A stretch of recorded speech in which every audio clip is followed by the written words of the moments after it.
Ayan, so ayan guys, ito. Nagpipili kami ng bato. Ganito yung ginagawa namin pagka yung bigas ay may mga bato. Kasi yung stone toner ng pag ang rice mill ay hindi gumana yung stone toner. Minsan yung mga bato nasasama sa bigas, kaya ito. Ayan, bago namin lutuin, pinipilian muna namin ng bato kasi mahirap pag nanguya mo yung bato. O kaya masasama sa pagkain mo, delikado. Kaya tinatanggalan muna namin ng bato. Iman! Iman!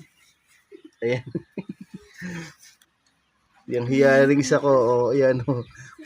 Ito naman. Ayan. May mga bato kasi. Ayan. Ganito kami bago magsaing. Pilian muna. Ayan.